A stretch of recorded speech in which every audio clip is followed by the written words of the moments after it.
احنا ما كانش لنا نهجم على السفره وناكل على الفطار الاكل اللي احنا اكلناه ده كله.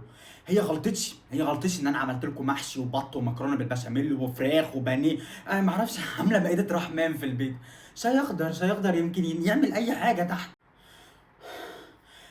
هات حته بانيه مقرمشه من اللي هناك ده. احمد فين الجاكيت البرجندي بتاع؟ انت عامل كده ليه؟ ما لازم تبقى مهمد، انت هتقوم على السحور، يمكن تقوم اخر رمضان من الاكل اللي انتوا اكلتوه ده. مش اكل بني ادمين. انت ما شفتش ابوك بره وامك عاملين ازاي؟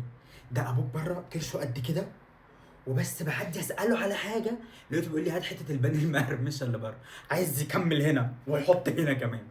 فين يا حبيبي الجاكيت؟ انتوا ما ينفعش، انتوا مش اول ما الادام مدا لغ لغ لغ لغ لغ. ليه بتعملوا سباق ورا بعض؟ خليكوا زي صحيين كده، باكل كل شويه حته، كل حبه كده حته عشان اعرف امشي واروح واجي. فين الجاكيت البركندي؟ انت رايح فين؟ مش قادر اقوم لك. انت رايح فين دلوقتي؟ خارج مع اصحابك؟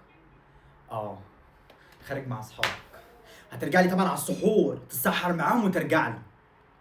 اه، قبل ما تنزل هات طبق القطايف اللي هناك ده، اكل مع الشاي اي حاجه يمكن ينزل يعمل اي حاجه. انت اهم حاجه بس ما تتاخرش، ها؟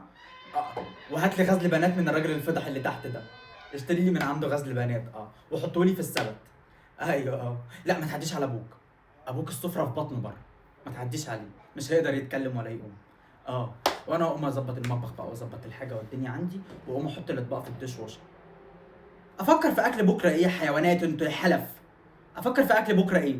انتوا هتاكلوا الاكل اللي انا عاملاه ده بره 3 4 ايام بعد رمضان. اه، مفيش اكل تاني. ايه توحيد، ما تاخرش، هات لي غزل بنات. ايه توحيد، انت فين؟ مش قلتي هتيجي انت وابو عمر النهارده؟ اه، عند حماتك. ماشي يا عم. او النبي ابعتي لي البت اللي عندك تيجي تغسل لي المواعين بره. عندي مواعين كوم كوم كوم كوم كوم. اه، مندو ابعتيها لي، اسمها مندو، ابعتيها لي تيجي تظبط لي المطبخ. وما تنسيش بقى العزومه بتاعتنا. استناكي. طب استني والنبي علشان ابو احمد بره بيندم. مش عارف. سلام سلام. ايوه يا ابو احمد جاي.